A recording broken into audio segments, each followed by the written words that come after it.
अस्सलामुअलैकुम dear students. Welcome to Punjab technical and science academy. मैं हूं आपका इंस्ट्रक्टर मोहम्मद बिन जमील। स्टूडेंट्स, हम engineering mechanics civil 263 chapter number 5 press and strain example जो है न्यूमेरिकल सोल्व करने जा रहे हैं।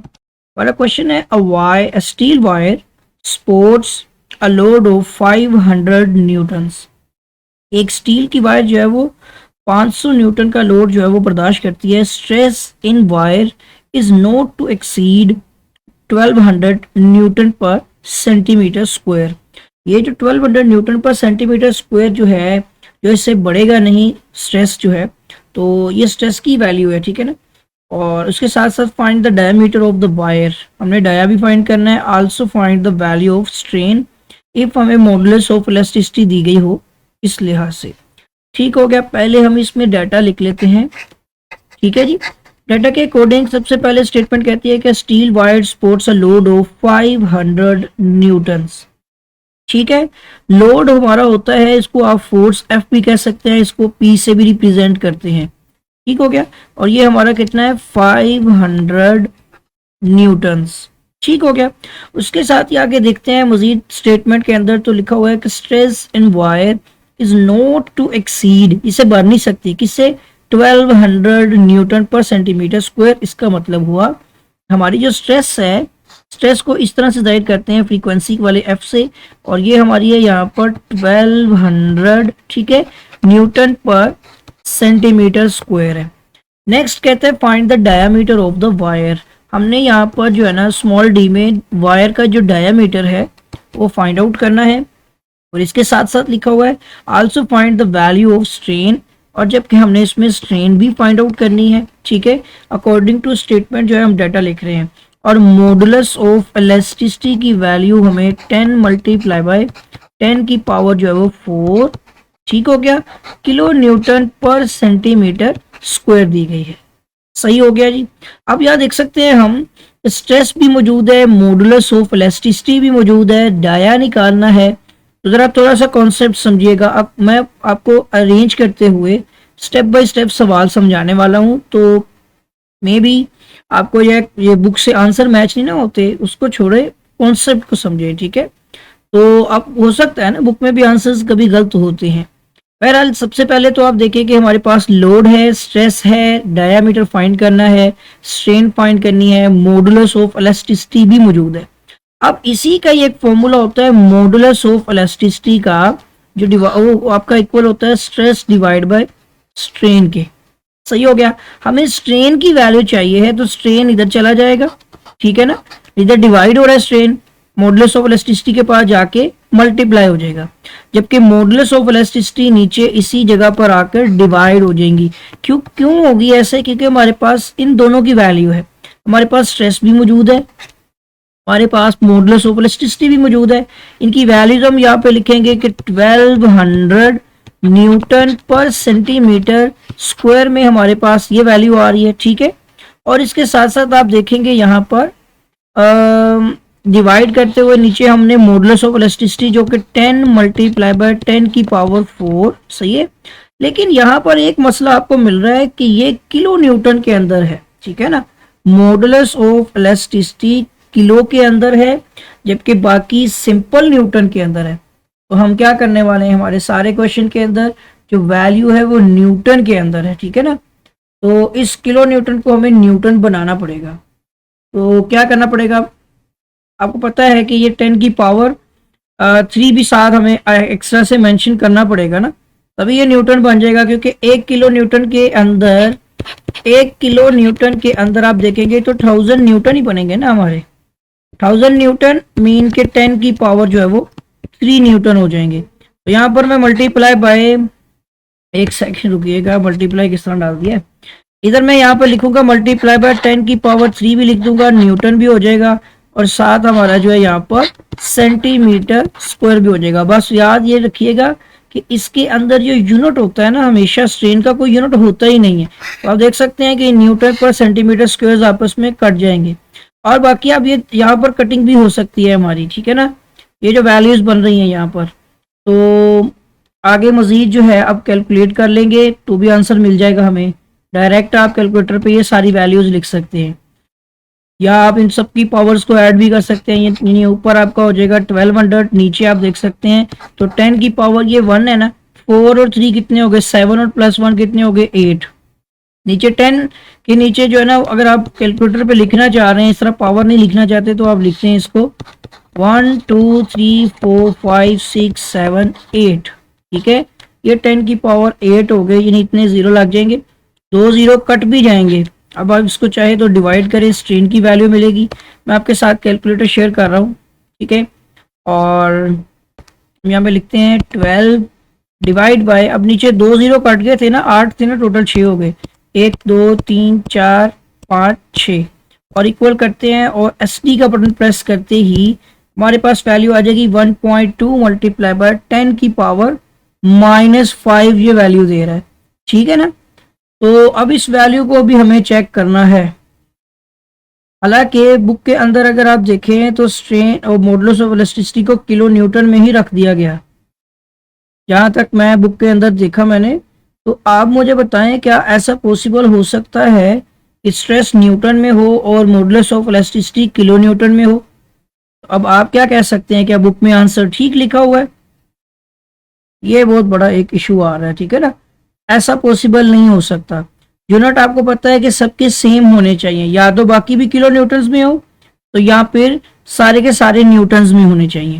लिहाजा बुक का आंसर ठीक नहीं है। तो अब मेरी जो स्ट्रेन की वैल्यू आ रही है वो यहाँ पे आप देख सकते हैं 1.2 मल्टीप्लाई बाय 10 की पावर 5। मैं यहाँ पे लिख देता हूँ 1.2 मल्टीप्लाई बाय 10 की पावर माइनस में 5 है, बिल्कुल माइनस में 5 है। इसका मतलब ये होता है इसके शुरू में इतने जीरो लगेंगे, ठीक है ना। बहरहाल आगे बढ़ते हैं हम। स्ट्रेन की वैल्यू हमारी फाइंड हो चुकी है, अब हमने निकालना है डायामीटर। ठीक है, डायामीटर फाइंड करना है। कैलकुलेटर हाइड कर देते हैं, अभी इसकी जरूरत नहीं है। डायामीटर फाइंड करने के लिए आप यहाँ पे देख सकते हैं हमने फाइंड करना है जी डायामीटर। असल में तो हमारा पहली वैल्यू तो ये फाइंड होने वाली थी ना। अच्छा, एक चीज आपको पता होगी यहाँ पर कि स्ट्रेस का फॉर्मूला एक हमने पढ़ा हुआ है, force divide by cross sectional area. और अगर हमारे पास देखिए दो चीजें होती है ना, या तो एक फोर्स होती है या लोड होता है। फोर्स होती है वो नीचे से ऊपर की तरफ भी लग सकती है, दाएं बाएं जिस तरह मर्जी। लेकिन लोड जो होता है जो ऊपर से इंप्लीमेंट कर रहा होता है, मगर दोनों के जो वर्किंग प्रॉपर्टीज हैं वो सेम ही होती हैं। मतलब कि स्ट्रेस हमारा जो है वो load divide by cross sectional area बन जाएगा। सही है। अब यहाँ देख सकते हैं कि हमारे पास लोड भी मौजूद है। अगर आप अपने क्वेश्चन में देखें तो न्यूटन के अंदर हमारे पास लोड भी मौजूद है और हमारे पास स्ट्रेस भी मौजूद है। तो अगर हम इसमें से क्रॉस सेक्शनल एरिया निकाल लें, यानी ये भी अपनी जगह रिप्लेस कर लेंगे, जिससे क्या हो जाएगा कि लोड डिवाइड बाय स्ट्रेस बन जाएगा। अब लोड कितना है हमारे पास? लोड आप इसको जो है ना यहाँ पर चेक करते हैं जी, लोड कितना दिया हुआ था 500 न्यूटन, और वो 1200 न्यूटन पर सेंटीमीटर स्क्वायर में है। ठीक है, लोड है 500 न्यूटन का, और डिवाइड कर देंगे हम इसको 1200 न्यूटन पर सेंटीमीटर स्क्वायर। ये आपको पता है सेंटीमीटर स्क्वायर ऊपर भी जा सकता है, नीचे डिवाइड हो रहा है ना, तो इसका न्यूटन कट जाएगा, सेंटीमीटर स्क्वायर ऊपर चला जाएगा। और एरिया हमेशा सेंटीमीटर वगैरह में ही होता है, इसमें तो लोड वाला जैसे ही न्यूटन वगैरह का कोई कॉन्सेप्ट नहीं होता यूनिट का। तो यहाँ पर ये 2 जीरो तो कट गए, ये न्यूटन न्यूटन भी कट गया, ये तो 1 है ना, ये सेंटीमीटर ऊपर चला गया, तो 5 डिवाइड बाय 12 और ये हमारा सेंटीमीटर स्क्वायर ऊपर आ जाएगा। आप इसको हम यहाँ पे सोल्व करके देखते हैं। मैं जैसे आपको बता रहा हूँ ना, बुक में भी कुछ गलतियाँ होती हैं, ज़रूरी नहीं है कि बुक में सारा कुछ ठीक मिलेगा आपको, ये हमें चेक करना पड़ता है। अच्छा, अब यहाँ पर करते हैं 5 डिवाइड बाय 12 करें। ठीक है, ये आ जाएगी हमारे पास SD की वैल्यू 0.416666 ऑन चलता है तो 67 कर सकते हैं हम। यहाँ पे लिखेंगे हम, इसका जो है हमारी वैल्यू आ रही है 0.4167 सेंटीमीटर स्क्वायर। अब जरा अपनी बुक में भी चेक करके देखें, क्या आपकी बुक में भी यही वैल्यू आ रही है? उसने से करके एक राउंड फिगर करके 3 जो है ना डेसिमल प्लेसेस तक रखते हुए 0.417 बना दिया और सेंटीमीटर स्क्वायर आ गया। ये हमारा बन गया क्या? एरिया। अब यहाँ पे देखें कि ये है आपका डाया, ये क्या है, डाया। डाया के अकॉर्डिंग अगर आप एरिया का फॉर्मूला देखें तो क्या होता है, एरिया होता है डाया का पाई डी स्क्वायर डिवाइड बाय 4।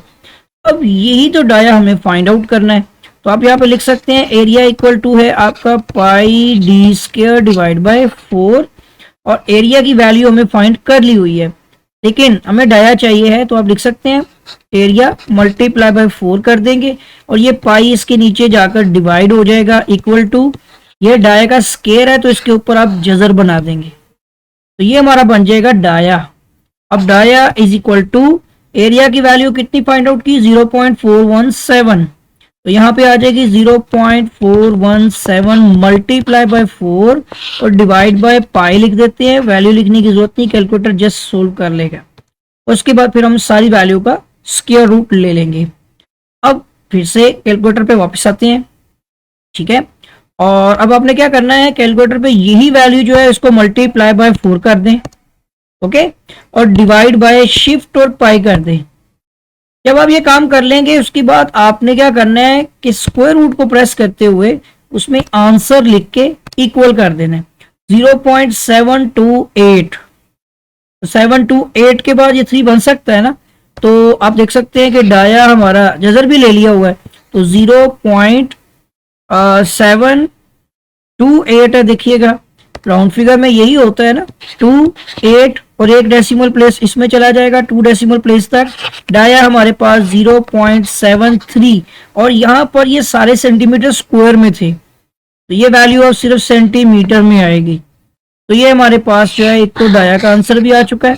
सिर्फ और सिर्फ प्रॉब्लम आई है वो स्ट्रेन की है, और फिर से आपको बता दूं कि यूनिट सेम होने चाहिए या नहीं, मुझे आपने ये चीज़ कमेंट सेक्शन में लाजमी बतानी है कि क्या मैं इस स्ट्रेन इसकी मॉडुलस ऑफ इलास्टिसिटी को स्ट्रेस के साथ डिवाइड करते हुए स्ट्रेन निकालूं, तो क्या मुझे ये न्यूटन पर सेंटीमीटर स्क्वायर जो स्ट्रेस वाला है यही चीज़ मुझे मॉडुलस ऑफ इलास्टिसिटी में करनी चाहिए या नहीं करनी चाहिए, क्योंकि दोनों के यूनिट सेम होने चाहिए, नीचे किलो न्यूटन और ऊपर न्यूटन, डिवीजन हो ही नहीं सकती, दोनों के यूनिट्स का सेम होना जरूरी है।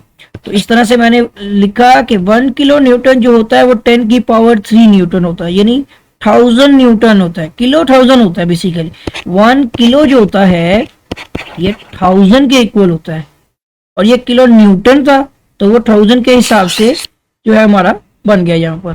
तो आई होप कि ये वाला क्वेश्चन आपको समझ आ गया होगा। बुक में आप देख सकते हैं स्ट्रेन की वैल्यू क्या लिखी हुई है, वो मैं लिख देता हूँ ताकि आप जो है मुझे ये चीज़ आपने बतानी है, मेरी स्ट्रेन की ये वैल्यू आ रही है, स्ट्रेन इक्वल टू, और अगर आप यहाँ पर इसको फिगर्स भी बना देते हैं तो ये हो जाएगा आपका कि 1 2 3 4 5 फिर 1 और 2 और इशारिया यहाँ था इस जगह पर आ जाएगा, ठीक हो गया, यानी इशारिया फिर वही 5 300 पर ही बन रहा है।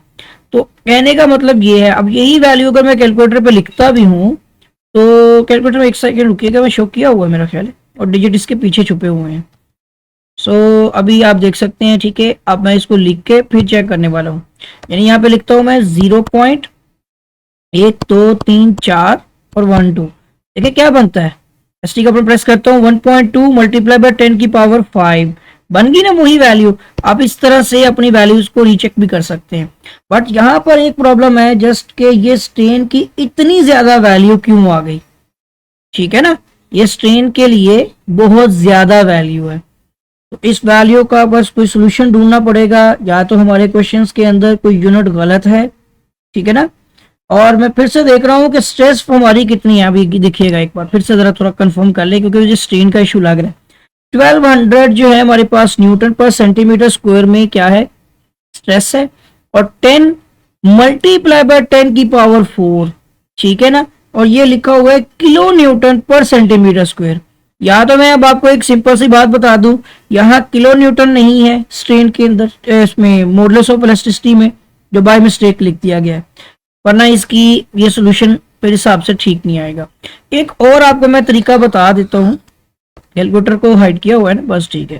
एक हल और हो सकता है, अगर बुक के अकॉर्डिंग बनाना है तो सिंपल सी चीज है कि इस किलो न्यूटन को हटा दिया जाए, यानी मैं आपको ये भी बता देता हूँ, आप लिखो स्ट्रेस जो है वो 1200 न्यूटन पर सेंटीमीटर स्क्वायर है।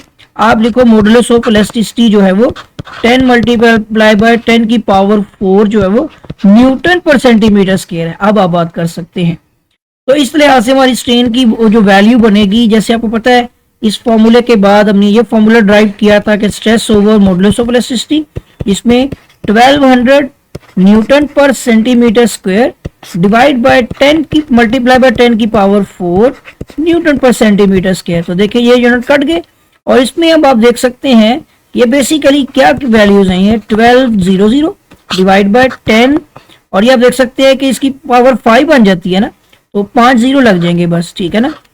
ये 4 और एक ये 5, 2 जीरो कट जाएंगे और ये हमारा हो जाएगा 12 डिवाइड बाय 1000। अब अगर आप देखेंगे इसको, अब यहाँ पर ना एक चीज और है, मैं यहाँ पे बल्कि इसको अलहदा बना देता हूँ, लेकिन मैं आपको बता रहा हूँ इस चीज पर आपने गौर जरूर करना है। तो यहाँ पर मैं अब कैलकुलेटर पे खुद ही सोल्व कर लेता हूँ और आपको मैं बता देता हूँ।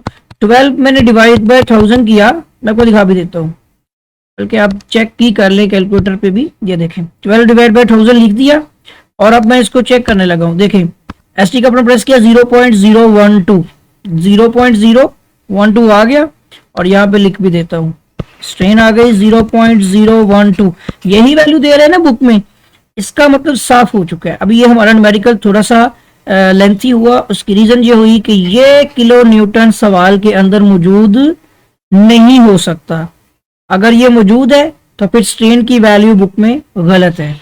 इस चीज पर जरूर चेक कीजिएगा। और इसके साथ ही अगर आपने अभी तक चैनल को सब्सक्राइब नहीं किया है तो चैनल को सब्सक्राइब।